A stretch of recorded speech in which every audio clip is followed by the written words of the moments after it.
After Israeli strikes targeted major oil depots in Tehran, triggering large fires and disrupting fuel supplies across the province, authorities have now warned residents about toxic pollutants spreading across the city and the risk of acid rain, in fact, if rainfall occurs. In further escalation, an Iranian drone hit a Bahrain oil refinery. Smoke engulfed the Bahrain oil plant at Babco, and this is the second such attack on the oil refinery in Bahrain.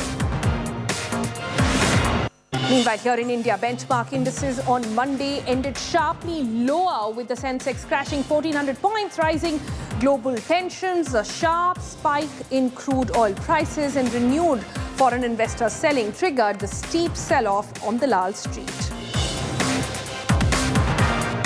As the budget session resumes for its second leg, the stage is set for a mega Sansad showdown. Government has set its sight on the opposition's resolution to remove Lok Sabha Speaker Om Birla. Home Minister Amit Shah has also participated. In fact, will be speaking on the debate in the floor of the House tomorrow. Meanwhile, Delhi High Court has issued a notice to Arvind Kejriwal, Manish Sisodia and others over the CBI's plea challenging their discharge in the Liquor Gate case. Lower court's stinging observation against the probe legacy has been stayed, but relief for AAP leaders continues. And then the man behind Team India's historic T20 World Cup victory, Gautam Gambhir, speaks exclusively to India today, says the men in blue are capable of everything and are now eyeing the 2027 ODI World Cup victory.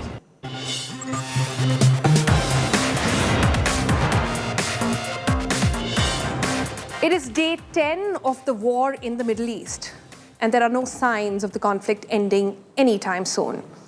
What began as a confrontation between US, Israel and Iran is now sending shockwaves across global markets, and India is feeling the heat as well. The biggest impact is being seen on the Dalal Street, where investors are reacting sharply to rising geopolitical tensions, fears of higher oil prices, and also global uncertainty. Over the past week, the Indian stock market has been extremely volatile, with massive swings amongst every trading session. So let's look at how markets have reacted day by day from the time this war actually began. On March 2nd, the first trading day after US and Israel struck Iran, the Sensex plunged over 1,000 points, while the Nifty fell over 300 points.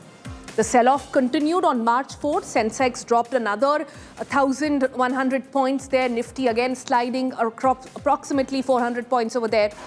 There was a brief recovery that we saw on 5th of March, and then reports suggesting that conflict could ease down a bit. The Sensex, on that sentiment, rebounded by 900 points. The Nifty gained again about 285 points. But the relief was short-lived. On 6th of March, the Sensex again fell by about 1,000 points, while the Nifty dropped about 315 points. And the pressure has only increased with the start of a new week. Today, the Sensex crashed to 1,353 points, while the Nifty tumbled 422. So what exactly does this mean for the broader market since the war began?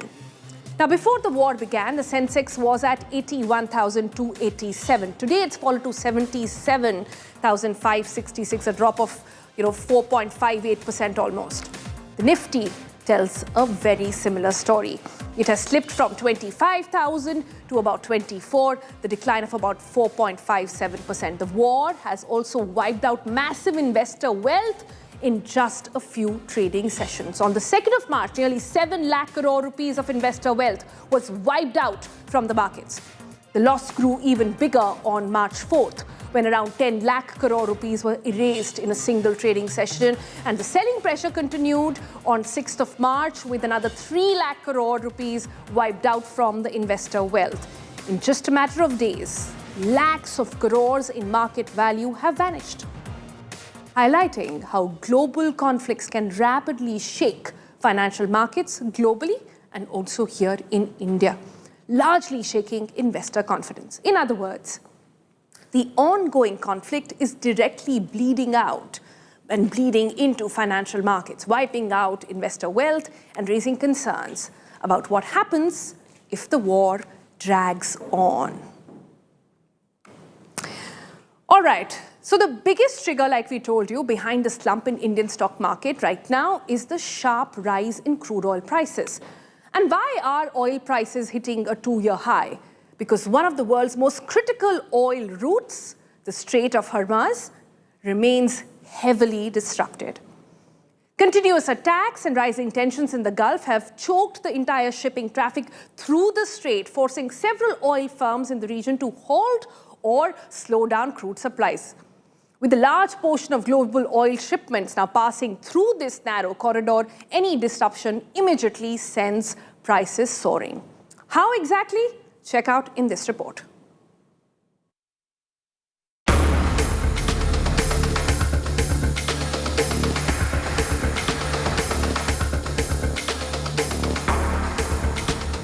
Oil markets are exploding. Prices surging like a pressure valve suddenly blown open. And today, the spike became historic. Brent crude, the global benchmark, surged to $119.50 a barrel. A dramatic leap after last week's 28% rally. In just 3 months, crude oil prices have doubled. In the United States, West Texas Intermediate jumped more than 30% in a single trading session. The reason? War, supply shocks, and one of the world's most critical energy arteries now under threat. The surge began when the US and Israeli strikes hit multiple Iranian oil depots, sending plumes of black smoke over Tehran. Those attacks were followed by Iranian strikes on energy infrastructure across the region. Refineries, storage facilities, shipping routes. The world's oil network suddenly under fire. Markets reacted instantly with prices erupting. This chart tells the story best. 3 months ago, Brent crude was hovering below $60 a barrel. Then the conflict erupted and prices climbed faster, higher until today's spike. Brent crude touching $119.50, just a few drops away from its all-time highs. The danger is now beyond just the Strait of Hormuz. Adding to the uncertainty, Iran has hardened its political stance. The country has named Mujtaba Khamenei, the son of Ayatollah Ali Khamenei, as its new supreme leader. It's a clear signal that hardliners remain firmly in control, and that the conflict could stretch far longer than markets hoped. Target destroyed. US President Donald Trump brushed off this price spike, calling higher oil prices a small price to pay for global safety, defending the aggression and claiming the prices will fall soon. But traders clearly disagree. The surge has already shaking global markets. Stock futures in the United States plunged. Asian markets suffered unprecedented tumbles. And economists are warning that if prices stay high, the world could face another wave of inflation and slower growth. For India, the world's third largest oil importer, the shock could be particularly painful. India imports more than 85% of its crude oil, which means every dollar rise in oil prices directly hits the economy. The price of the Indian crude basket, a mix of several imported crude varieties, has shot up in March. From around $68 a barrel in April last year to a low of $62 in December, the $99 level on Friday was before Monday's spike. Higher crude means more expensive petrol and diesel, pressure on the rupee, and rising inflation. And that's not all. There is also a rising spectre of shortages, all set to add fuel to the inflation fire. Indian oil companies have already seen their shares tumble as crude surged. The big question now, how long will this last? Analysts warn that if the war continues, oil supplies could remain disrupted for weeks or even months. Some forecasts even warn of a crude bomb, prices climbing to $150 or $200 a barrel if the squeeze continues. Bureau Report, Business Today TV.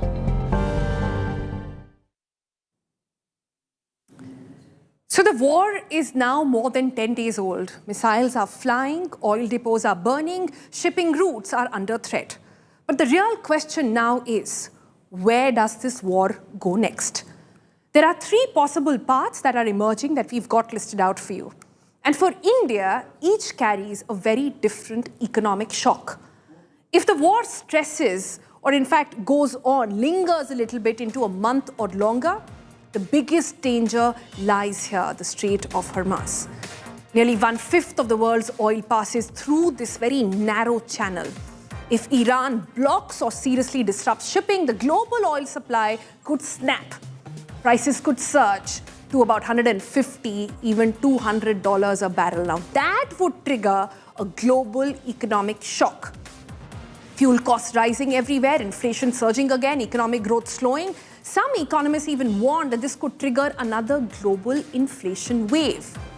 And just for perspective here, Japan buys about 80 to 90% of its oil from the Middle East region. South Korea about 80% as well. China buys around 50% from this region. India buys about 40 to 50% from this region. And US, as you all know, is self-sufficient in this area. Meaning, higher the dependency, higher the impact on each of the countries. The impact would be immediate. India imports more than 85%, like we said, of the crude oil, which means every jump in global oil price hits the economy directly. Higher price of oil would mean a massive import bill, pressure on rupee, rising inflation, petrol, diesel, cooking gas, all becomes more expensive. Shipping and aviation could also be hit. That means freight costs rising, air routes disrupted, supply chains slowing down, Indian airlines, exporters and logistic companies all facing higher cost. And there is another concern. Officially, around 10 million Indians live and work in the Gulf.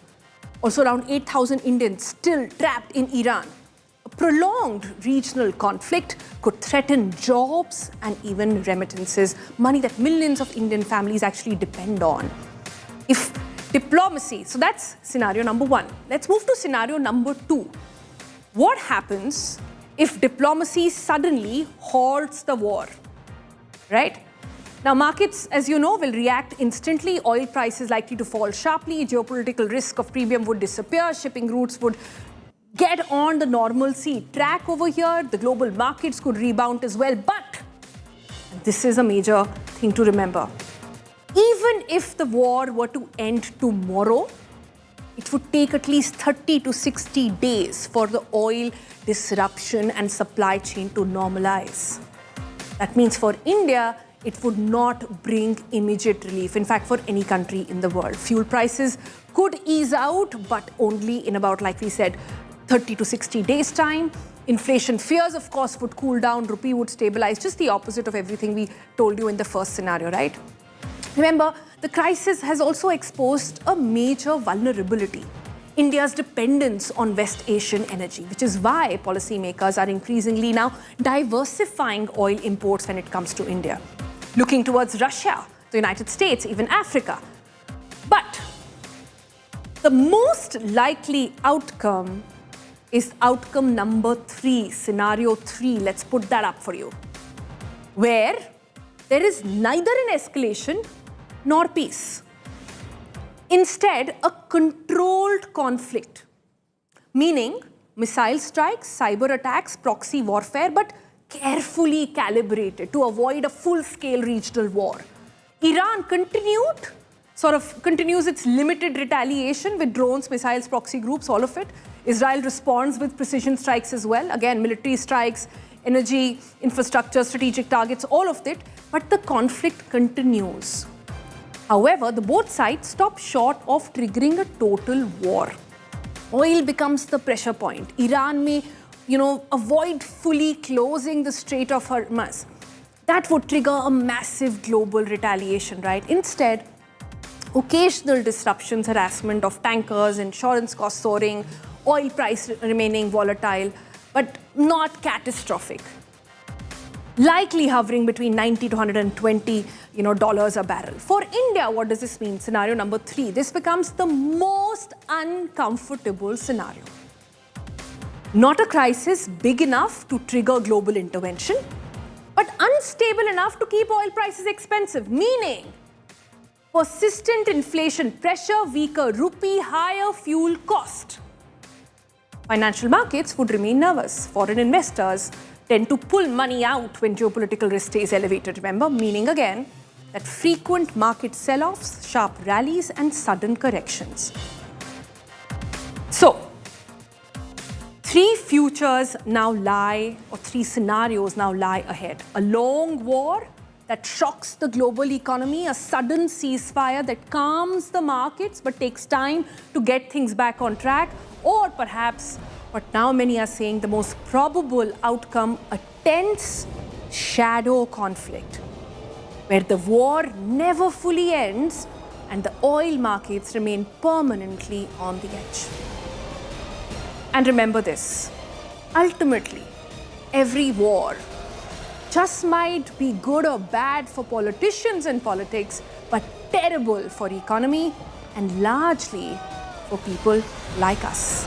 That is the real cost of war that the world is going to pay. Meanwhile, the government remains confident that India can manage its crude oil and energy requirements even as tensions in the Middle East continue. One key reason behind this confidence has been the steady flow of discounted Russian crude that has helped India maintain its supplies. But fresh reports now suggest that this trend may be changing. Now, maps tracking the global oil tankers, let's put that up on the screen for you, movement, indicate a large share of Russian crude shipments no longer headed towards India. You see those red dots over there? Not headed towards India. Instead, many of these tankers are being diverted to other Asian buyers, particularly China. In fact, the map on your screens right now shows very limited tanker activity along the Indian coast, while significant number of oil shipments appear moving towards the Chinese ports. Why is that happening? Is there a sort of surge pricing that is taking place of oil at the moment? Is the world bidding for oil right now? I have with me somebody who understands this right to the core. Siddharth Zarabi joins us now for the very latest. Siddharth, thank you so much for being here. We had a long discussion this afternoon trying to decipher how to make sense of what's happening. And you said something that really stuck with me. You said, this is the Uberization of oil. Explain that. Well, frankly, this war could also be called an oil prices war. At the core of it, what is Iran doing? Iran is trying to make sure that consumers across the world, including in the United States, pay the price for the attack on them. And that is now rippling through the entire energy ecosystem. And this energy ecosystem, as you can see from some of these details which we have right here up on the screen, there's been massive volatility. $120, and that then getting corrected because one big detail and piece of information that came up. But look at this situation. A doubling of crude oil prices since the beginning of the year. Who could have imagined a scenario like this? And that has a cascading impact, $120 to the barrel. This was after that attack on Iranian storage, which has compounded matters because it's not just about the free flow of oil that is stuck on ships and tankers and Hormuz Strait where no one is going through, because it all started with insurance getting blocked off. And as we move along, we'll try and capture the point that you made, Sonal, which is what is then happening. There's been a recovery because in minutes from now, we will have the G7 meeting. And this is the group of 7 countries which will meet to decide and possibly release between 300 to 400 million barrels. And that will go into the market. And that having an immediate impact on spot prices corrected by almost $12 and in fact a bit more. And it's been a bit of a yo-yo in the last several hours. So we will see how this settles down. But that one big announcement is what will the G7 do to release oil from their reserves? The second bit, which is on your screen, and this is Saudi Aramco, which is one of the largest oil producers in the world, in fact, the largest, is now doing something that is very rare, which is to offer oil on the spot market through tenders. And these two factors, reason one and reason two, could come to the rescue of what is clearly the biggest oil price shock that the world has seen in living memory. And this would have subsequent effect, downstream impact, possibly on fertilizer prices, on metals pricing, because the entire fuel ecosystem is feedstock for that entire process. So the Saudis, what they are doing and what the G7 will, of course, will make a difference. And finally, on the point that you made about surge pricing, it was around 4 days back when we first at Business Today reported that Russian oil was back on tap after that so-called waiver that the United States decided to offer on its own. We've still been purchasing, so I don't know what that waiver was, but what it meant was that more quantity of Russian oil was available for India, but no longer at discounted prices. And what we have seen in the past few hours is a 26% jump in Ural's crude from Russia. And that's because everybody is scrambling, and China, which is one of the largest buyers, is scrambling to stock up even more than it has, because its energy uses are amongst the highest in the world. So a lot of flux as far as the oil prices are concerned. And I think between the G7, Saudi Arabia, and what the government of India is doing to enhance supplies at this stage will perhaps have a calming effect. But clearly, this is going to be a space that will be watched in the days ahead. So, right. So that if I can quickly ask you one more thing. How, it's quite fascinating when you try to understand how this bidding war for oil is actually going on. Is there a forum where it happens? How exactly do countries decide? How are they hoarding? China, for example, you say that is, still has the largest reserve perhaps possible, but it's still buying more. India, in the parliament, we heard there by the minister saying that we have about 74 days of reserves with us. So, Japan this morning, if I'm not wrong, started dipping into its reserves just today. They have about 300 days of oil with them. So how exactly is this war going on the seas and this entire Uberization process then?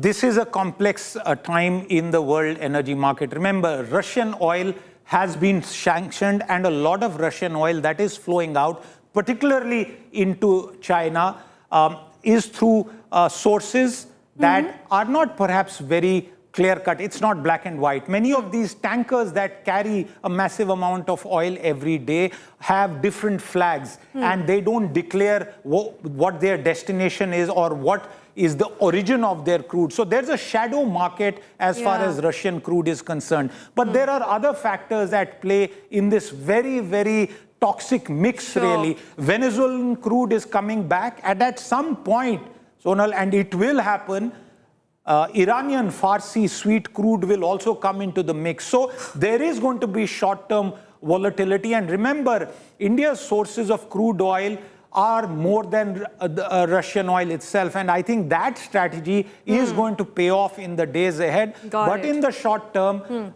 prices are going to pinch. All right, Siddharth, we'll leave it there for the moment. Thank you so much for explaining all of that so simply for our viewers also to try and understand. And like Siddharth said, this is not just the war of a particular country. It is the war of oil prices. On that note, we're going to slip into a very quick break. On the other side, we bring you the human aspect of this war. What about Indians who are still stuck or perhaps trying to figure out what to do with their lives, who are currently in the war-torn zone? We'll bring you a live update. Stay tuned for more.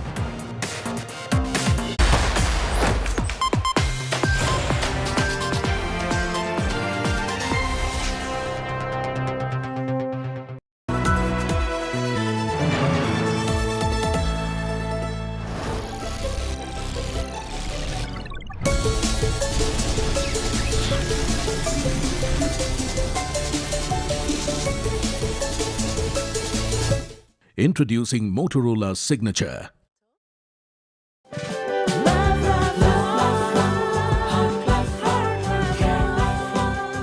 trust is also placed lifelong.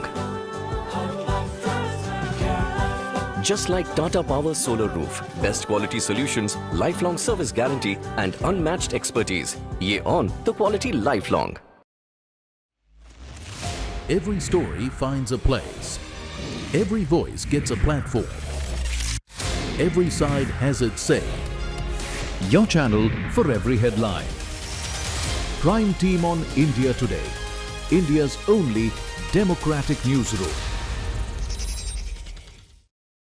Introducing Motorola Signature. Don't blend in, stand out.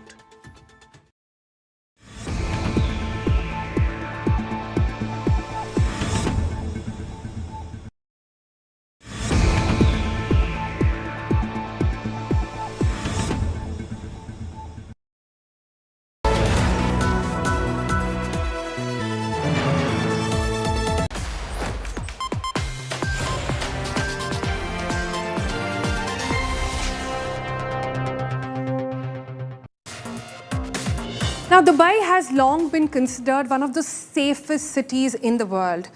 Yet, even this symbol of stability now finds itself under the shadow of the ongoing US-Israel conflict with Iran. I'm joined next by someone who moved base to stay in Dubai. It was better for business, it was better for family, all of that now has fallen into a rethink. Let me introduce to you now Sachin Devdugal. He's the founder and CEO of SiconBrain.ai. Sachin, thank you so much for joining us here on India Today. I first want to understand, where are you currently? What's the situation like? So we moved to the Dibba Fujairah coast. So that's on the eastern side of the country. Honestly, it's something that we thought about doing with the kids for a while, and did this on Friday evening. We're sort of between the mountains and the water. It's a slightly quieter rhythm. You do hear the thud every now and then, and you see things in the air. Yeah, so we're here right now, and we head back to Dubai today. You're heading back to Dubai today. Were you in Dubai the day we first saw that drone enter one of the high-rises at Palm Jumeirah? Could you explain to us what was happening? Sure. So actually that night I was heading for dinner with a colleague of mine, and normal evening, we were in the car and we saw sort of a lot of black smoke as you sort of turned into the main funnel.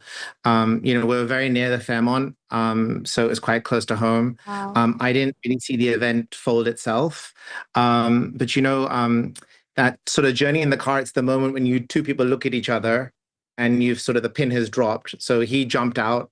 I said, you go to the hotel, get your stuff. I'm going to go home and get the kids. We sort of quietly shifted, went home, got the kids together. And it was sort of like a pretty, instinctive move, saying, we'll sort of go towards the mountains and the coast, to the other side. And to be honest, it's kind of human. One thing I'd say to you is it sort of mirrors a lot of how I've seen the UAE handle the situation. It's just been really human. There's not been mass hysteria. People have been pretty calm. It's been really well organized. Alerted, the channels are open. I read a lot about the things that are being said, and, being on the ground here, I got to tell you, for the context, it feels pretty safe. I see. Safe enough for you to go back to Dubai today? Yeah, exactly. I spoke to a bunch of my friends. We actually we almost came as a caravan of families over that weekend. And many of us have sort of headed back. The kids, again, the government sort of swung into full motion. Kids went to remote schooling the next morning. And now we're heading back because ultimately, look, this is home, right? And we're proud to be home. And I can't see a safer place for us to be right now.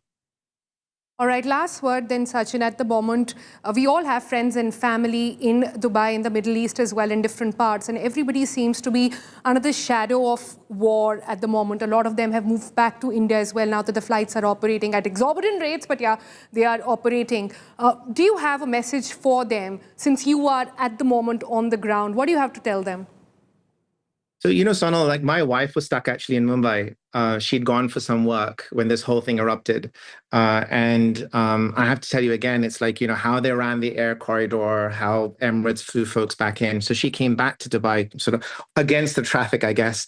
Yeah. And The thing I'd say to you is, look, obviously it's important to be as a unit, as in a family together. We've had a lot of friends that have also left and a lot of friends that are staying. I think you've got to make the right decision for your personal circumstance. But, you know, it's a tough spot to be in. I guess it's even tougher to explain to little children what's going on. And I think that's probably the hardest thing that I'm finding as a father, is how to sort of correlate and translate this into things that, you know, they can understand and grok. I think for families that are sort of split, you know, come back together as fast as you can. You know, you see the alerts, you see the military aircraft, you know, you can panic by seeing it, but you can also feel a lot of reassurance and sort of protection by it as well. And if otherwise, I've also had a lot of families go out through Muscat. So they're, you know, they're driving up the border from Fujairah into Muscat, and then, you know, out to India or out to Istanbul.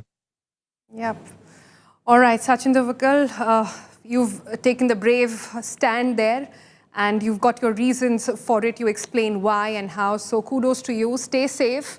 To everybody out there, you know, stay in touch, stay close. And like you said, all we really hope is at the moment that things will de-escalate moving forward. Thanks so much for joining us. Thank you so much, Sol. All right, on that note, we're going to slip into another break. But on the other side, let's give you a sense of what's happening on the ground. India Today reporters bring you a special coverage from the conflict zone. Come right back for that.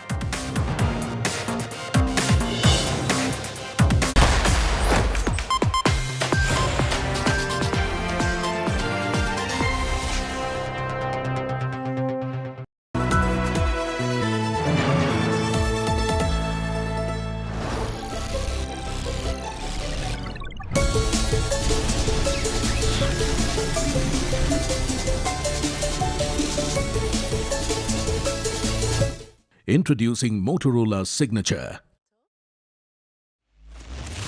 Every story finds a place. Every voice gets a platform. Every side has its say. Your channel for every headline. Prime team on India Today, India's only democratic newsroom. Introducing Motorola Signature. Don't blend in, stand out. Hi, here are the top headlines. Presented by Motorola, External Affairs Minister S. Jaishankar says, safety of Indians in Gulf nations is top priority. Delhi High Court refuses stay on Kejriwal and Sisodia's acquittal, issues notice. Middle East tensions spark heavy sell-off. Markets lose lakhs of crores.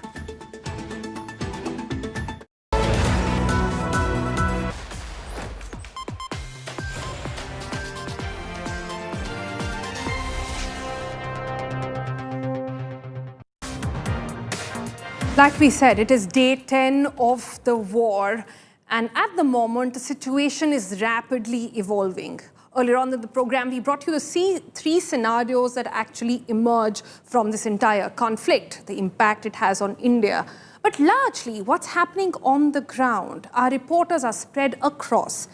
I'll be joined very shortly by my colleague Shweta Singh, who is in Tel Aviv, to give us a sense of what's happening there, what's the sentiment there like. Also with us in some time will be Ashutosh. Ashutosh is in UAE. He'll be telling us about what exactly is it that the government there does not want you to know. And a little later then, we will try and get you a report from Tehran as well. Let me first cut across to my colleague Ashutosh. Ashutosh, tell me firstly, what exactly is your location at the moment? How are things at the moment in Dubai? Well, I'm in Al Daira, a few kilometers from Dubai, and of course, right behind me, at a few distance, we are seeing the frequency of flights, the outbound flights from Dubai has pretty much extended, and that seems to be the evacuation process that's quite expedited by the UAE authority, and this is because of the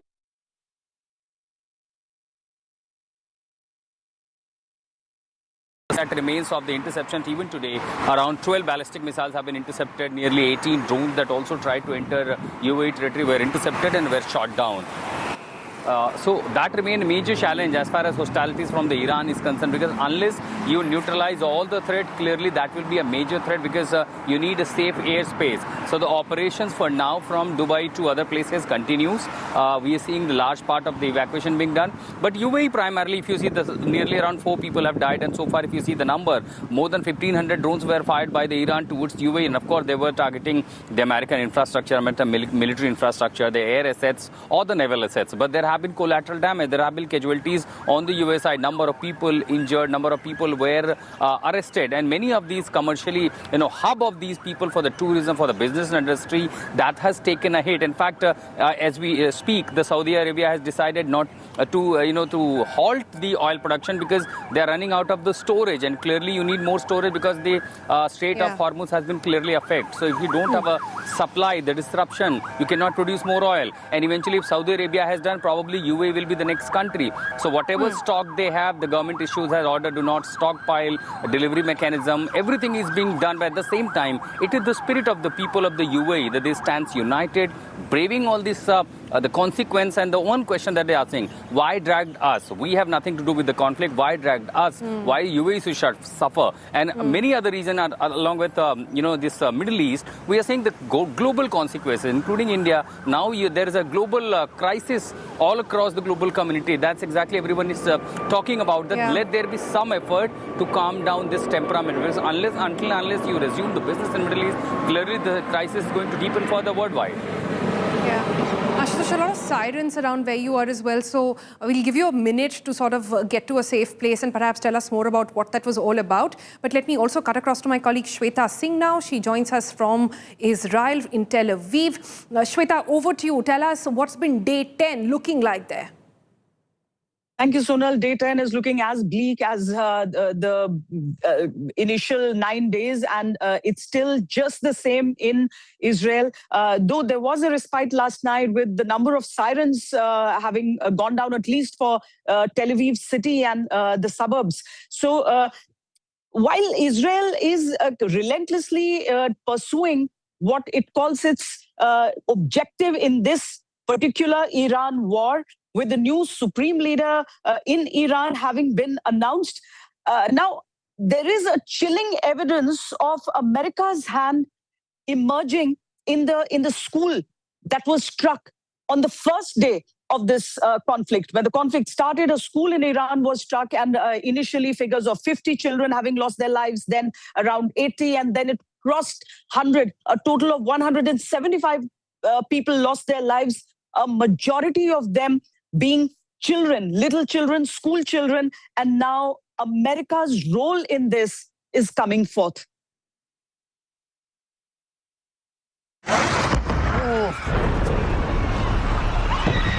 A new video has emerged as key evidence that a US missile likely hit an Iranian school where 175 people, most of them children, were killed. The chilling video, uploaded by Iran's Mehr news agency and verified by the New York Times, shows a missile striking a naval base near the Shajar-e-Tayyab school in Menab on February 28.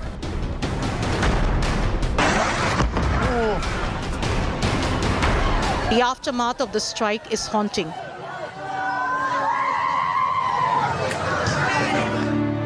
Inside the shattered school compound, pastel murals of trees, paint brushes and crayons still cling to broken walls.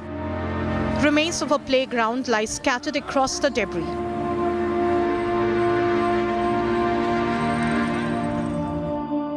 Backpacks, notebooks and twisted desks are buried under concrete and dust.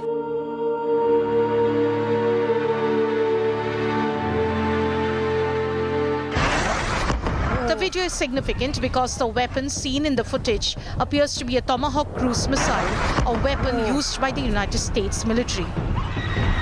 No other force in the conflict operates Tomahawks. These missiles are pre-programmed with precise flight paths before launch and guide themselves to their intended targets. That detail matters, because US President Donald Trump had earlier dismissed the incident, claiming Iran itself was responsible for the strike that destroyed the school. Did the United States bomb a girls' elementary school in southern Iran on the first day of the war and kill 175 people?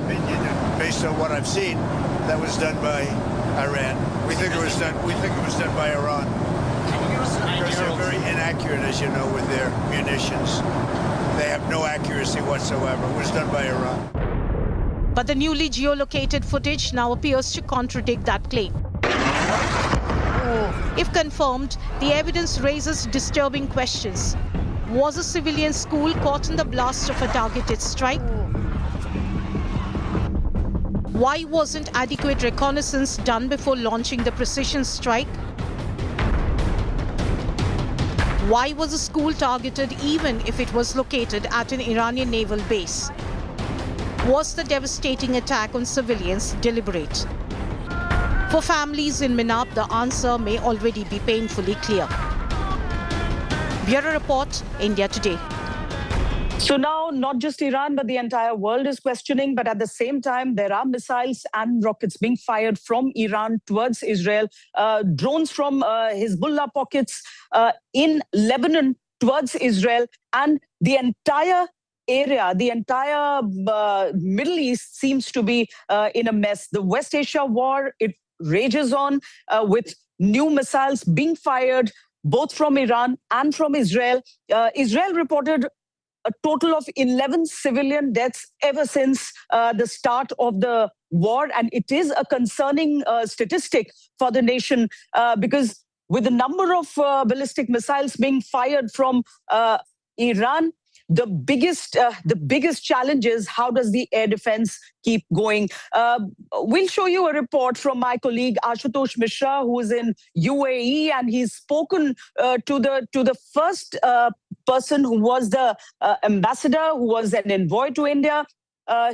Listen in to what he says. We did not allow any activities against Iran from our soil. This is for sure. And has that message not been gone to Iran by UAE? It was very clear on the media. We did not send an envoy to talk to them, maybe, because we didn't see a reason for that. But the media and the press and the world knew that we did not allow any activities against Iran from our soils. Nor Kuwait, nor Qatar, Qatar is hosting the biggest American base in the region. That's correct. But we heard that the Americans have moved all their aircrafts from Qatar to avoid such a clash. So why are we targeted and attacked? I don't really know. What role India and the Indian leadership could play potentially at this time to resolve the crisis or to bring the temperament and the temperature down? India is a great country. The profile of India, profile alone, the mere fact that one telephone call from Mr. Modi to both Israel and Iran to stop, it will stop. One phone call. Okay. I am so confident that one phone call from Mr. Modi was in Israel 10 days ago. Mr. Modi has a very, very good relationship with Iran. He is the biggest buyer of Iran's oil. Very simple. Very simple. I'm not saying any secrets. Very simple. One phone call from Mr. Modi will solve the problem. And I rely too much on the Indian leadership and the government to intervene for many reasons. Number one is to preserve and save their community in our country. The community that helped the infrastructure, helped the trade, helped the business, helped the, not from now, 70, 80 years ago. I mean, 80 years, 100 years even, that started in Dubai. So you heard the first envoy of UAE to India, Hassan Mirza, who's optimistic that if Prime Minister Narendra Modi picks up his phone, calls the Iranian side and the Israeli Prime Minister as well, everybody will listen to him. So that's what the sentiment in Dubai is. That's what the sentiment in UAE is, and a lot of the West Asia countries, a lot of the Gulf countries feel the same way. And he is talking about, of course, the fact that the Prime Minister was here in Israel just a day before the attacks were unleashed. But we are not just talking about the Iran-Israel-USA war, but Israel's war against terror, which includes its attacks on Hezbollah pockets in South Lebanon. The conditions in South Lebanon, my colleague, our reporter Ashraf Vani has been bringing to you exclusive pictures, because India Today is the only channel which is on ground in Lebanon, in the South Lebanon, the war zone of South Lebanon. There have been villages which have been evacuated there. And also from the Israeli side, the North Israel villages bordering Lebanon have been asked to move back because the war there is intensifying. My colleague Ashraf Vani brings you this super exclusive report from South Lebanon. India Today is the only channel which is on ground in the South Lebanon. South Lebanon has become the battlefield between IDF and the Hezbollah. And the devastation during last 1 week in the South Lebanon is visible in each and every corner of the South Lebanon. I am currently in the Tyre city, which is the largest city in this South Lebanon, and also the hustle and bustle always which remained with the tourists and the visitors, because this is the coastal city and very beautiful city and the oldest city of South Lebanon. And behind me you can easily imagine what kind of a devastation here is visible on each and every corner. Not only the big complexes, hotels, markets had been bombed, but even the generator station of Tyre has been also targeted by the IDF. The reports what we are getting from the South Lebanon, there is 1-to-1 battle between IDF soldiers and the Hezbollah fighters.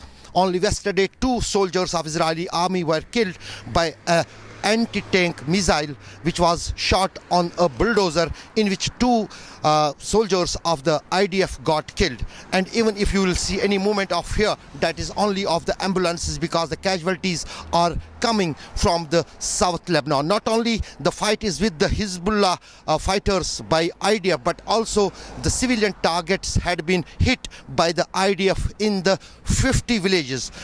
Yesterday, only in a single day, 2 families, 18 members of 2 families were killed when their house was shot by the IDF. In fact, you can see behind me the movements of the Lebanese army also visible here in the South Lebanon. It is a kind of a war zone here, and no one is being allowed to go towards the border area, because there it is the very dangerous situation. Each and every part of this South Lebanon has been vacated. First it was told by the IDF to these people to move as soon as possible from those areas. They have evacuated their houses, and now the other villages are also being ordered to evacuate so that the Hezbollah fighters could be targeted by the IDF. Ashraf Vani with this world exclusive from South Lebanon's Tyre city for India Today. One change that you can see in Israel today is that you can see a lot of commercial flights actually in the air. You can see the commercial flights airborne. And the reason for that is that yesterday a decision was taken to allow 2 narrow-bodied commercial flights every 1 hour from the Ben Gurion, because there are a lot of people who've been stuck here. There are a lot of people who want to go out. There are a lot of people who want to move in. Now, there is another breaking news coming in. Vladimir Putin has openly come out in support, and he has congratulated and said that I'm confident that you will continue your father's work with honor and unite Iranian people. He was speaking about Mujtaba Khamenei. He said that in the face of severe crisis, Mujtaba Khamenei will continue his father's work. Just as his name was announced, as his appointment as Iran's new leader was announced, the statement came in from Kremlin. He said, for my part, I would like to confirm our unwavering support for Tehran and solidarity with our Iranian friends. Now, the point is, while Vladimir Putin keeps saying that Russia stands with Iran, Iran is actually without allies, just looking at the proxies who stand by it during a war with America and Israel. Of course, it has involved all the other Gulf nations by attacking them, though none have attacked Iran back. They've just intercepted incoming threats. We are stopping for a short break here, but war updates continue from the ground. Keep watching India Today.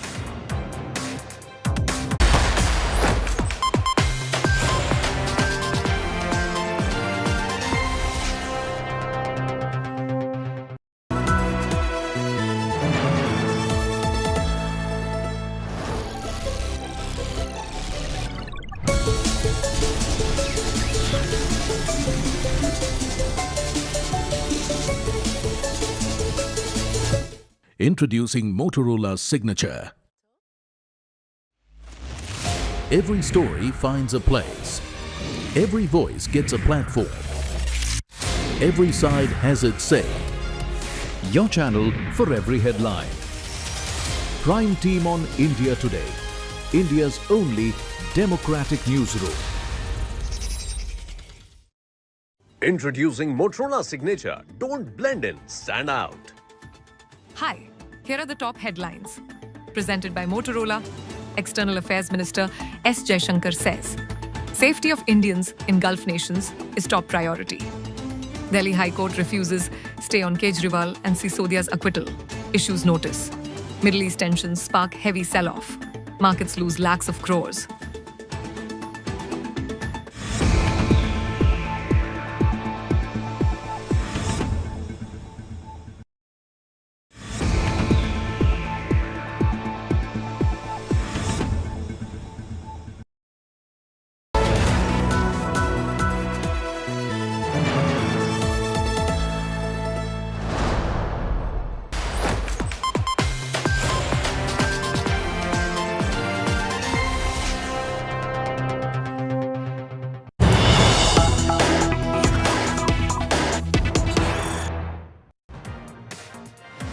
Cutting across to some more updates coming in, and this is of the Israeli Defense Force killing a group of armed Hezbollah soldiers entering a civilian Christian area said to be in southern Lebanon.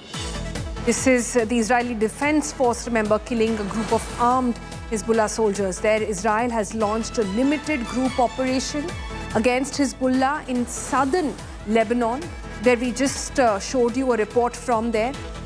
And the spokesperson of the Israeli Defense Force has come out to say, and I quote him now, that the combat team forces in Division 36 began a targeted raid to Hezbollah fighters and destroy their infrastructures in the southern Lebanon region.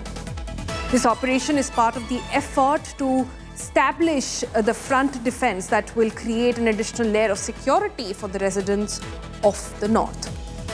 Meanwhile, as that report comes in, and an official reaction also coming in, reports saying that Lebanese president has said that he has informed the UN and also the international community Lebanon's readiness to resume negotiations to stop Israeli escalation. So what does this tell you? That there is no end that we see of the war, even as we look at day 10 of the entire crisis escalating. All right, on that note, we're going to slip into a quick break. My colleague Akshita joins you on the other side. Stay tuned.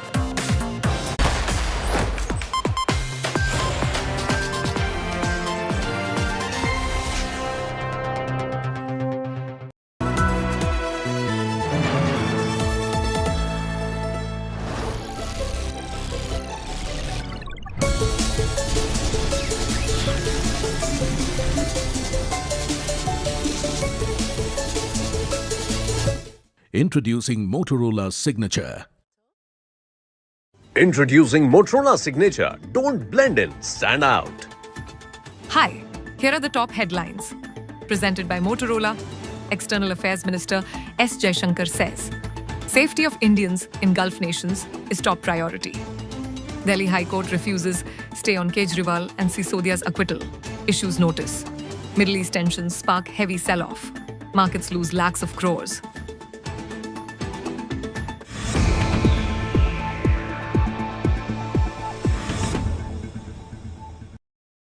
Hi, I'm Sana. Here's your weather update. Delhi maximum 37 and minimum 20 degrees. Mumbai maximum 32 and minimum 27 degrees. Kolkata maximum 34 and minimum 22 degrees.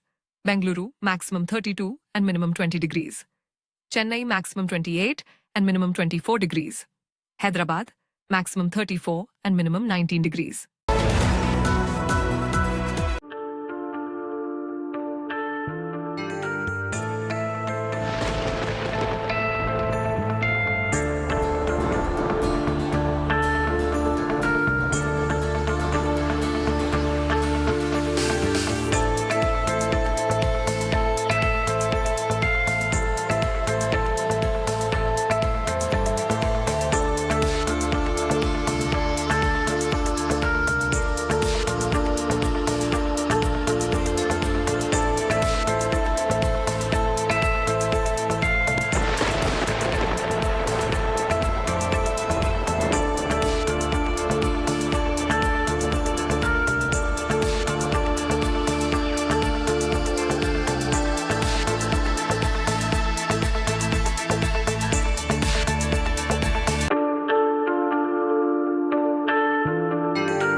Co-powered by all-new MG Hector. Geo BP fuel with active technology.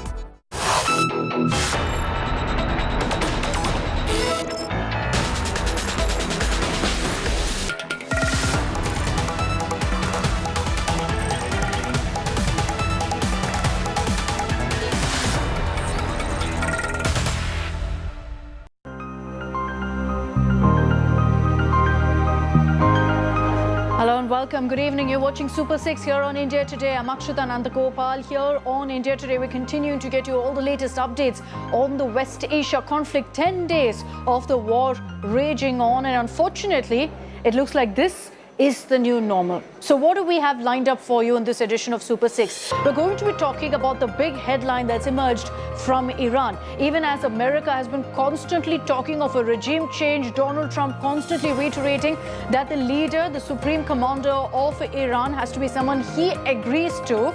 Now there's been a change of guard. For the first time ever, what we refer to very often in domestic politics as sunrise. The rise of the sun, the next gen, has happened in Iran. It's been confirmed that Mujtaba Khamenei is the next supreme leader of Iran. The announcement has been made. What are the repercussions? Who is Mujtaba? We're going to be breaking down all of that for you over the next 30 minutes. Let's begin with the top 10 headlines of the hour.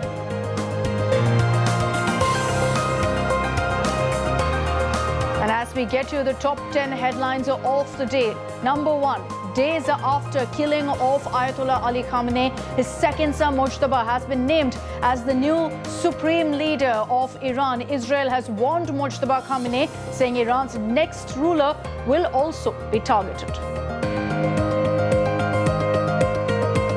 A new video put out by Iranian media has emerged as key evidence that a US Tomahawk missile likely hit that Iranian school where 175 children were killed, particularly young girls. The video shows a massive blast at an Iranian army base very close to the school. The government has put out a detailed West Asia war response. External Affairs Minister Jaishankar has echoed Prime Minister Modi's stance on the need for dialogue to resolve the war. Jaishankar has also asserted that West Asia is key for energy in India. Major shake-up in crude oil prices amid the West Asia war. Brent crude oil is over $100 a barrel, up by 28% in 24 hours. These are the highest crude oil prices since June 22nd. Fortunately, there's been a dip since. After Israeli strikes targeted major oil depots in Tehran, triggering large fires and disrupting fuel supplies across the province, authorities have warned residents about toxic pollutants spreading across the city and the risk of acid rain if rainfall occurs amid this. In further escalation, an Iranian drone hit a Bahrain oil refinery. Smoke engulfed the Bahrain oil plant Bapco, and this is the second such attack on an oil refinery in Bahrain. Benchmark indices on Monday ended sharply lower, with the Sensex crashing 1,400 points. Rising global tensions, a sharp spike in crude oil prices, renewed foreign investor selling triggered a steep sell-off on the Lal Street. As the budget session resumes for its second leg, the stage set for a mega Sanssad showdown. We got a glimpse of that today. The government has set its sight on the opposition's resolution to remove Lok Sabha Speaker Om Birla. Home Minister Amit Shah will be participating in the debate tomorrow. Delhi High Court has issued a notice to Arvind Kejriwal, Manish Sisodia and others over the CBI's plea challenging their discharge in the Liquorgate case. The lower court's stinging observations against the probe agency stayed, but relief for the AAP leaders continues. And the man behind Team India's historic T20 World Cup victory, Gautam Gambhir, speaks exclusively to India today. Says the men in blue are capable of everything, are now eyeing the 2027 ODI World Cup victory. That exclusive conversation coming your way at 6:30 this evening.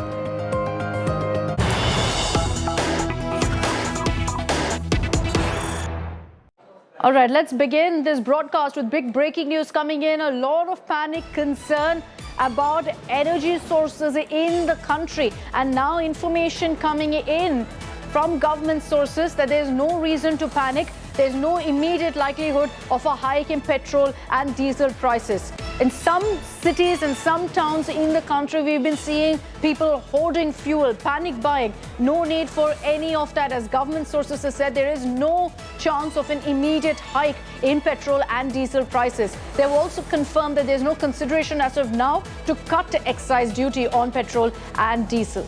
They are again reiterating that the government is comfortable with current fuel reserves and that India had timely pivoted to alternate supply sources when the crisis began. So there's no concern over fuel availability in the country. There's not going to be any concern of the government running out at this point. And so there's no question also of petrol and diesel prices being hiked. Big question mark, however, and the bigger concern, many would argue, is over LNG and LPG. But I'll bring in Chetan Bhutani of Business Today on this broadcast for more details. Chetan, take us through the government's communication, clearly an attempt to kind of soothe and put to rest all of the concerns and worries right now. Well, absolutely. Government has been very clear right from day one. In fact, Nirmala Sitharaman in her statement to the parliament today mentioned that India has been buying prices from the past 1 year at very low rates, and so it has been cushioning the OMCs and the retailers at its end as well. So there's no point to worry.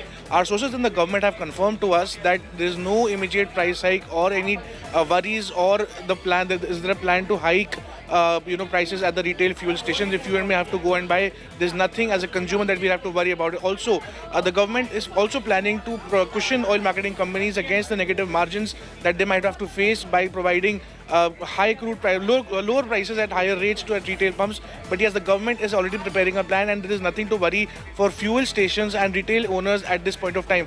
Government sources also mentioned that India made the pivot at the right time when the Strait of Hormuz was closed. India pivoted immediately to other sources of oil, and they mentioned to us earlier as well that government is actually very energy efficient, and they would be pivoting for its best interest to any of the country that offers steady fuel supply. So currently, as of now, sources mentioning to Business Today that there's nothing to worry, and the government is not looking at a retail fuel price hike as of now. But yes, situations are volatile. The times are of course volatile. One has to keep an eye out. The government, Ministry of Petroleum, Natural Gas, Finance Ministry are constantly in touch and are watching global crude oil prices and of course having stakeholder consultations as well. All right, Chetan, thanks for that update. Important to highlight the word immediate here.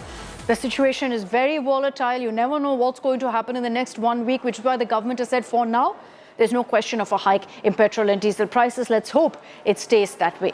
But I want to begin this broadcast by also putting the focus on the consequence of war. Very often we forget that as a result of this kind of a war, what's the number one consequence? It's human casualty, the humanitarian cost of this kind of a war. Sure, we may talk about modern warfare, drone warfare, precision strikes, but ultimately, there are lives being lost. And we want to bring the focus back to that. What's been the casualty count of this war that's gone on for 10 days and counting? Let's put out those numbers on your screens. And I want to highlight particularly the number that's mentioned at the very top of the country of Iran, which has seen the maximum number of casualties of 1,230. Mind you, all of the numbers we put out on our screens right now, these are all the numbers that the respective countries have released. Iran is yet to update their daily toll. So unfortunately, that number will only go up. The other number I want to bring to your focus, if Iran has seen 1,230 deaths and counting, unfortunately, Lebanon has also seen a large number of casualties with 397 deaths. Remember, in Lebanon, we've seen non-stop strikes over the weekend, particularly with Israel targeting Hezbollah targets, and clearly civilians, once again, a casualty of this conflict. So Lebanon seeing 397 being killed, 798 injured. In Israel, 11 people have died, 100 plus injured as a result, of course, of Iranian counter-strikes. Qatar has seen a huge amount of bombardment of missiles and drones by Iran. As a result, Qatar has seen 16 being injured. Bahrain has 1 killed and 4 injured. One number that I'd like to bring to your focus is that of the United Arab Emirates, Dubai, Abu Dhabi, cities that would have never seen anything like they have in the last 10 days. Unfortunately, the number of people who've died there is 4. 4 people have died, and that's been confirmed by the UAE government. The reason we're putting out those kind of numbers on our screens right now is to again remember and reiterate that ultimately the biggest casualty of war is civilians, is innocent lives being lost as a course of this war, and as it continues to progress and escalate, unfortunately, that number will go up. All right, let's bring the focus now to what's happening in Iran, where the regime is sending out a message that all is well, that we will continue and there's no question of a regime collapse. And in the latest development, perhaps the biggest in the last 10 days of the conflict, is that there is a new supreme leader. After Ayatollah Ali Khamenei was assassinated, his son has now taken over the charge. It was largely expected. A number of reports did suggest this would happen, but now it's finalized, formalized. The announcement has been made that Mojtaba Khamenei is the new supreme leader of Iran. It's for the first time ever that you're seeing essentially the son of a top leader, of a supreme commander taking over. Usually you don't see it in Iran, which is why we've termed it as sunrise in Iran finally. Mojtaba Khamenei was someone who was in the shadows, but deemed to be very clearly the successor of Khamenei. So in keeping with that, the announcement was made amid, of course, a whole lot of support, people in large numbers. And this is very contrary to what you hear about in Iran, which is that there isn't much support for the regime. The pictures, however, are complete contrast to that, because what we're seeing is images right now of huge number of people coming together when that announcement was made. So Mojtaba Khamenei is the new supreme leader of Iran, taking over from Ayatollah Ali Khamenei. I'll just put the focus right now on what exactly the family tree of this family looks like. Who is in fact in this family? Why has Mojtaba been chosen? He's not the only son. And I'll put the focus right now on those names as well. Let's put that out right now, and that's the names there on your screens. You have Mojtaba Ali Khamenei, the supreme leader who has the final say right now in most state matters. Then you've got several others who are also at this point very powerful. Pezeshkian, the president, the head of government of Iran, but ultimately someone who also reports to Mojtaba Khamenei. So he's all powerful in that sense. He is someone who at this point clearly has full control of Iran, and all eyes will be on him to see what really he does next. As we in fact break down for you exactly what the path to power is in Iran, and you can see that on your screens, let's also tell you about the other big aspect of what's happened right now. The fact that Mojtaba Khamenei is someone who's also had a history of serving in the military. Now, what is this political stand? We don't really know. But Mojtaba's early youth coincided with one of the most turbulent periods that Iran has seen. At just 17 years old, he actually served as a soldier in a war, not really in one of your frontline posts, so his life wasn't in danger. But it's important to highlight that something like this had also happened. That's footage on your screens of Mujtaba there, serving, in fact, in a battalion in Tehran. That experience, and this is what the Khamenei family has maintained, that particular experience in the military is what shaped his outlook of what's happening in Iran, and the fact that he was even more power towards the Islamic Revolution. But that's why there's a lot of talk right now that with this particular move of Mujtaba Khamenei, someone who served, you will see, in fact, a lot more power being given to the Revolutionary Guards. But here's why Mujtaba Khamenei is bad news for America. He is someone who's a hardliner with close ties to the Iran army, which is what I was referring to as well, because he served in the army. There's a lot of speculation that now with him taking over, there will be someone who gives a free hand to the Iranian army. And so that's bad news for America, who, remember, wanted to have a big say on exactly who would be the ultimate authority, who would be the supreme leader in Iran. Someone like Mujtaba is perhaps the worst possible news for America. He's also backed by Hezbollah, by Houthis, by the Basij. We're going to put out the right graphics there. We apologize for that. We're going to change that up because we'll get to the school killings in just a bit. Let's focus first on Mujtaba Khamenei and what really has happened. How has he shaped his entire career to become the supreme leader of Iran right now? And as he, in fact, wants to continue, and we've got all those details for you right now, he's backed by the Hezbollah, by the Houthis, by the Basij, wants to pursue Iran's nuclear ambition as well. So